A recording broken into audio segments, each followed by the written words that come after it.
வணக்கம். இன்னைக்கு ஃபினான்ஷியல் அக்கவுண்டிங்ல ஃபைனல் அக்கவுண்ட்ஸ்ல trading and profit and loss account எப்படி போடுறது அப்படின்றத ஒரு சிம்பிளான சம் மூலமா பார்க்கலாம்.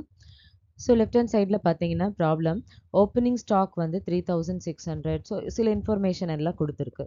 ஓகேவா? ஸோ இப்போ நம்ம இதுலேருந்து ட்ரேடிங் அக்கௌண்ட்டும் பிஎன்எல் அக்கௌண்ட்டும் ப்ரிப்பேர் பண்ண போகிறோம். ஸோ இப்போ ட்ரேடிங் அக்கௌண்ட் அப்படின்னு சொல்லும்போது ஆல்ரெடி ஃபார்மேட் வந்து ஒரு வீடியோவில் கொடுத்துருக்கு, செக் பண்ணிக்கோங்க. ஸோ இப்போ ட்ரேடிங் அக்கௌண்ட் பார்த்தீங்க அப்படின்னு சொன்னால் ஃபேக்ட்ரி ரிலேட்டட் எக்ஸ்பென்சஸ் என்னவோ அது மட்டும்தான் அந்த இடத்துல டெபிட் சைடில் கொண்டு வந்துடுவோம்.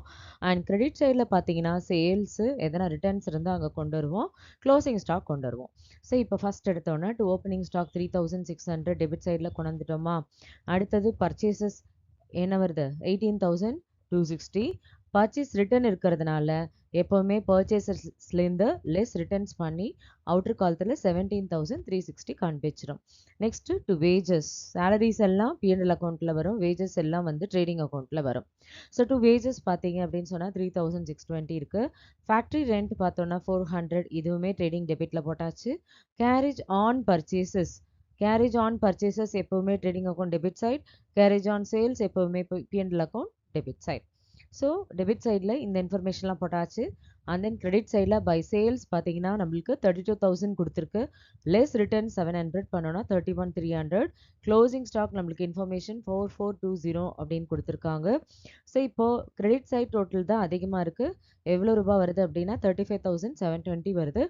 இப்போ டெபிட் சைடில் உள்ள எக்ஸ்பென்சஸை மைனஸ் பண்ணும்போது நம்மளுக்கு கிடைக்கக்கூடியது பேர் என்ன அப்படின்னா gross profit. So gross profit இந்த சம்மில் பார்த்தீங்க அப்படின்னு சொல்லும்பொழுது 10,240 கிடச்சிருக்கு. அடுத்து PNL account. So PNL account பார்த்தீங்க அப்படின்னு சொன்னால் ட்ரேடிங் தவிர மற்ற எல்லா எக்ஸ்பென்சஸுமே நம்ம இதில் தான் காமிப்போம்.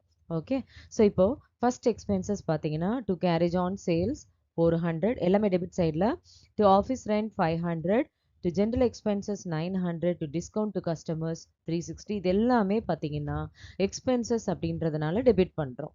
அண்ட் தென் கிரெடிட் சைடில் ஃபஸ்ட் இன்ஃபர்மேஷனாக நம்ம எதை கொண்டு வந்துருவோம் அப்படின்னா கிராஸ் ப்ராஃபிட் ஃபைண்ட் அவுட் பண்ணியிருக்கோம் இல்லையா, அதை பை கிராஸ் ப்ராஃபிட் ப்ராடவுன் சொல்லிட்டு 10,240 கொண்டு வந்துருவோம்.